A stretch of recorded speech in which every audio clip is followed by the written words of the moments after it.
about it. Now listen to what I gotta say. Sarah! It's trying to rape me!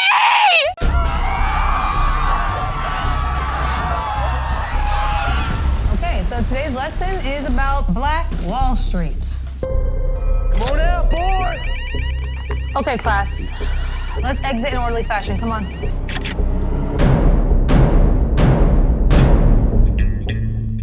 I ain't done yet! Okay, so today's lesson is about Black Wall Street. Watch now on tranquilinferno.com. tranquilinferno.com. Click the link in the description box to see how to watch the film Tranquil Inferno. Type viral code 10 in the promo code section to get 10% off your order. Great film by a great director and a great brother. Go ahead and support. Promo code viral 10. Go ahead and click the link now. And if you want to be featured on Viral Hip Hop News, if you want a commercial in the front of my videos, if you want to conduct an artist spotlight where I interview you, independent entrepreneurs, artists, whatever the case may be, email me, dlsmediainc1@gmail.com. Again, dlsmediainc1@gmail.com to see how you can do that. Can't wait to see your emails. Let's get to work, man. And I don't wish that on anybody's. Right. Prayers out to him, man. Yeah, definitely. Let's talk about this, man. So the FBA, the Foundational Black Americans, have filed a petition against Fat Joe, calling for his immediate cancellation unless he issues an apology. Now, he says, as a foundational Black American, I find myself increasingly disturbed by the conduct and rhetoric of the white Hispanic rapper Fat Joe. His comments towards foundational Black Americans have been consistently disrespectful and bigoted. He went on to say, moreover, his blatant use of racial slurs coupled with the audacious claims that Latinos invented hip-hop perpetuates harmful stereotypes and creates a culture of misinformation. Parker also criticized the rapper's equality, disturbing actions, and past as convicted felon, including his public possession of firearms. Now, the petition urges the music industry, fans, and platforms to hold Fat Joe accountable, calling for his cancellation until he issues an apology, and they want him to forego sensitivity training. Now, as we know, this happened on the Expert Opinion Math Hoffa podcast. I guess they changed the name. Now it was Mass. Anyways, the Expert Opinion podcast.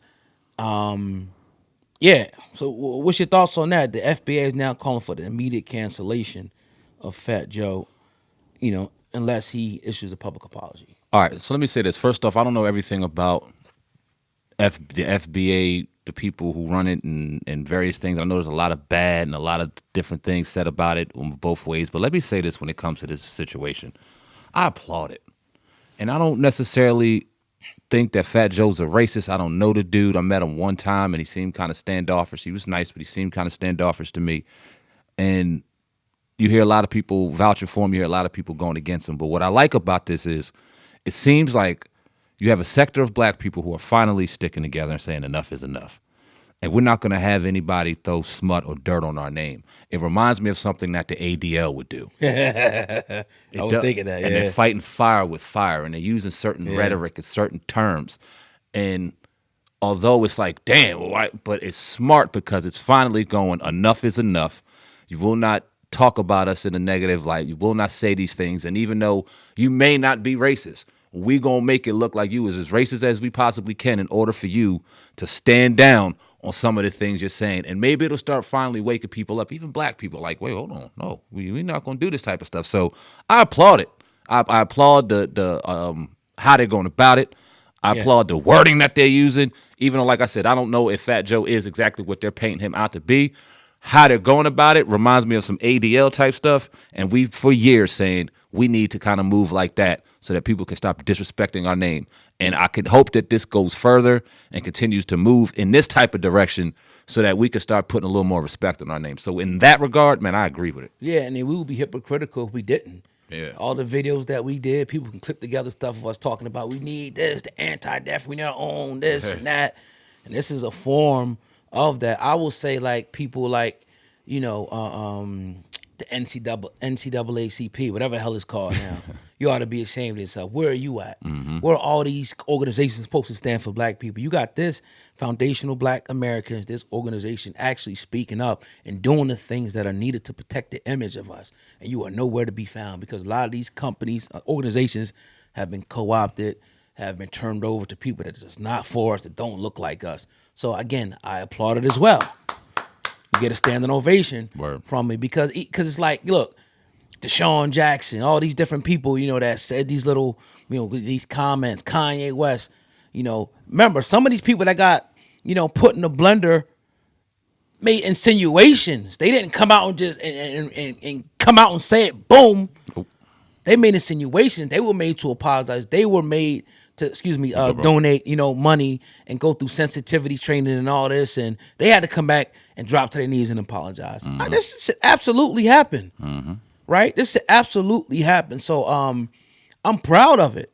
I'm proud that finally, hopefully, you know, they don't get brought out, you know, like BLM or none of them, right? They don't start getting too much money and buying all these mansions and forget about the struggle. Always remember the people, because too many of these organizations that are supposed to be for us always sell out.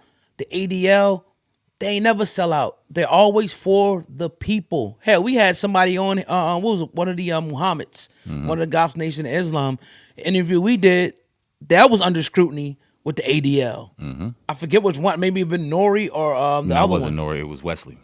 Yep. It was an interview that he did here, and they were going at him hard, body karate. So yes, these are the things that we need in place, as well as other things, you know, in the hip hop industry and things like that. But it's a start, so I'm not going to attack it, you know, too much. Again, I'll be honest.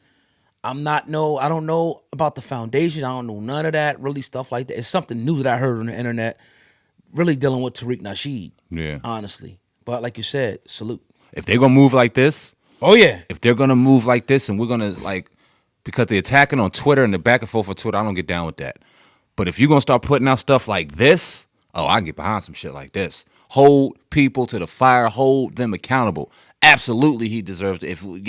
Yes, you owe us an apology. I 100% agree on that. And when you think up to Sean, you bring up Kanye when that museums looking at shoes and shit, absolutely. Right. Oh, man, I agree with it. If it's going to move like this, I don't know what I am or what I ain't, but I know I can move with this, for sure. Because when you disrespect, even if somebody's not calling himself an FBA or whatever, you called us some dusty. These are some dusty. So that applies to all of us. Yep. You would have never said these some dusty these people or these some dusty these people. Yep. You would have never did that. You would have got not killed, but you know, dragged through the media. You got disrespecting your own community if you to win at some people the way you went at. Right. You know what I mean? So yeah, like, and it's like, you know, you shouldn't fight. You should be able to talk to us like that, you know, without any repercussion. But even like the whole thing, yeah, we grew up with Hispanics and this, that, and the third. There still is a divide there.